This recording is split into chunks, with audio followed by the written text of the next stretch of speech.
Well, how y'all doing this morning? I hope y'all having a blessed morning. It's just after 7 a.m. here in Little Rock, Arkansas, and it's going to be a hot one today. It was hot yesterday.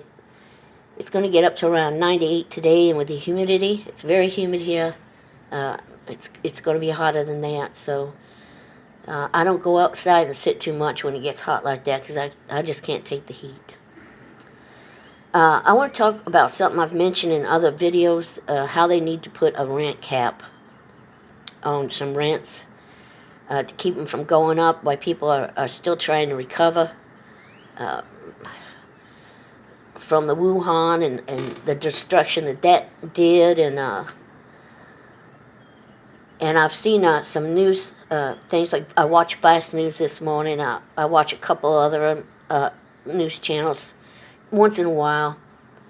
And I guess up in Florida, one apartment building, huge apartment building, raised everybody's rents by $500 in one shot.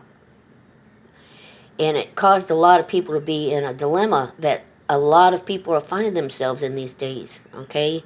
A lot of elderly people and a lot of people with children are going out on the street. And no doubt the homeless population is going sky high. And there's no affordable housing.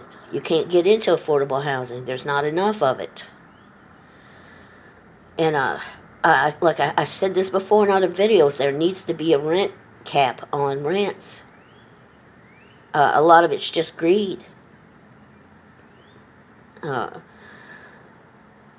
I guess in some states, they can raise the amount of rent as much as they want. And no doubt what they'll do is they'll refurbish them apartments and rent them out as something they ain't, like a condo or something, or a villa or whatever. But putting a cap on rents is not a new concept now. During World War II, they put a very large rent cap on everything. So it's not a new concept, and it really needs to be done. So even mobile homes are suffering. I mean, people are going in and big companies buying up mobile homes and raising everything, and a lot of them don't do maintenance to them, and they're buying their mobile homes, but they don't own the property, and so they could tell them they want them off, and it could cost anywhere from $5,000 to $10,000 to move a mobile home. So, I mean, people are hurting. I'm worrying about, are they going to raise my rent again? What's it going to be when they do? I know that they could get a lot more, for this place. I came in under old management. And so I've looked into renting rooms and stuff, and some of them rooms that they're renting out is just as much, almost as much as my apartment. And then a lot of them want you to split the utilities. But, and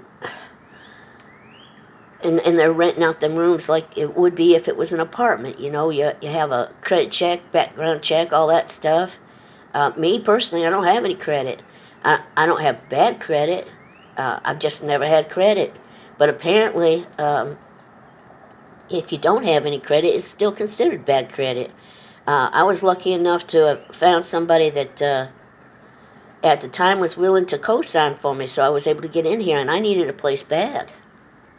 So a lot of people are finding themselves in that situation, and it's very difficult renting from people that, you don't even know. You don't know what it's going to be like. In this area, there's a lot of college students, too. So, I mean, I'm sure they're, sharing places and stuff, but, you don't know what kind of lifestyle they're going to have. So, and they made they interviewed some people, and the people made the statement that's true, that the price of everything goes up, but people that are retired, disabled, on disability,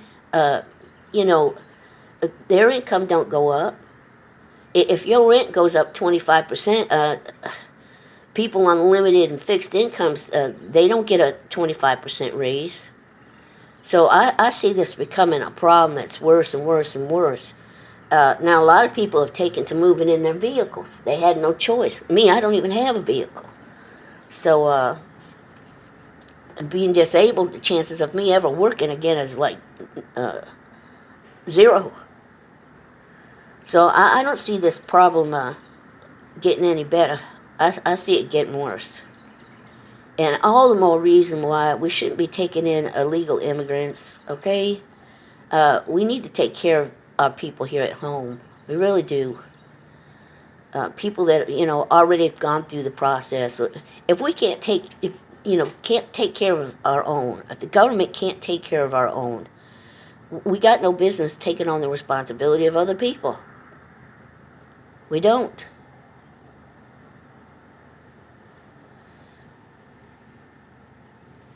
I mean, government shouldn't be getting involved in wars and funding other countries when there's a housing crisis spreading across the United States.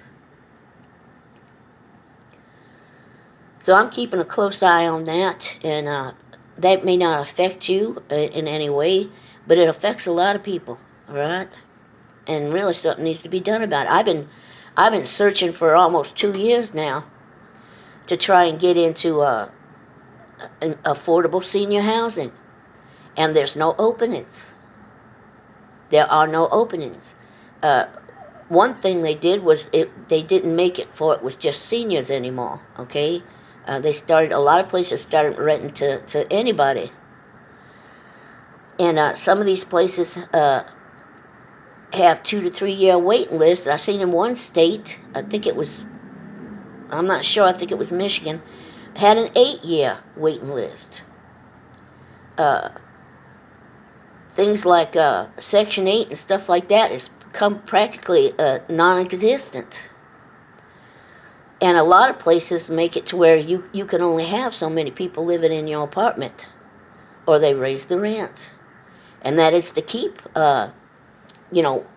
large families from moving in like a 2-bedroom apartment, and they got 10, 12 people living with them. But, something's got to give. Really, there needs to be a cap on it. Now, in the state of Arkansas, I'm pretty sure there is, but it's still a hefty percent. Like I said, my income don't go up 25% a year. But also, they have the right to evict you without any reason whatsoever in this state. You can be exemplary, you can be clean, you can be quiet, you can pay your rent and everything on time, and they don't have to have a reason to evict you. So, needless to say, yeah, that can make a person feel real insecure, and I'm sure there's a lot of people out there feeling that way. But I think it's 3 different states now that I've seen this in. All right, where they're raising it by hundreds of dollars, knowing that those people can't make it. And it's because they want to get in there and redo them and rent them out at a higher rate. It's greed is what it is, and there needs to be a cap. There needs to be a cap on it, really. The president needs to step up and put a cap on it. I wouldn't even begin to know how to go about having this issue addressed. I would imagine after it's been on the news enough and gone through a couple more states that people are going to start speaking up. I know that they were protesting some in New York, where some of their rents were going up several $100, $500, $800. That's crazy. That's a month. Not a year. That's a month. So I'm going to be keeping an eye on that, and if it isn't affecting you at all, consider yourself blessed, because there's a lot of people who have worked all their lives for retirement that are now not making the income that they were. And there's disabled veterans, disabled elderly that can't afford that, and they're going out on the streets. So I just had to address that issue. I see it growing, and it's irritating to me. A lot of people are affected by it. Y'all have a blessed day. Bye bye.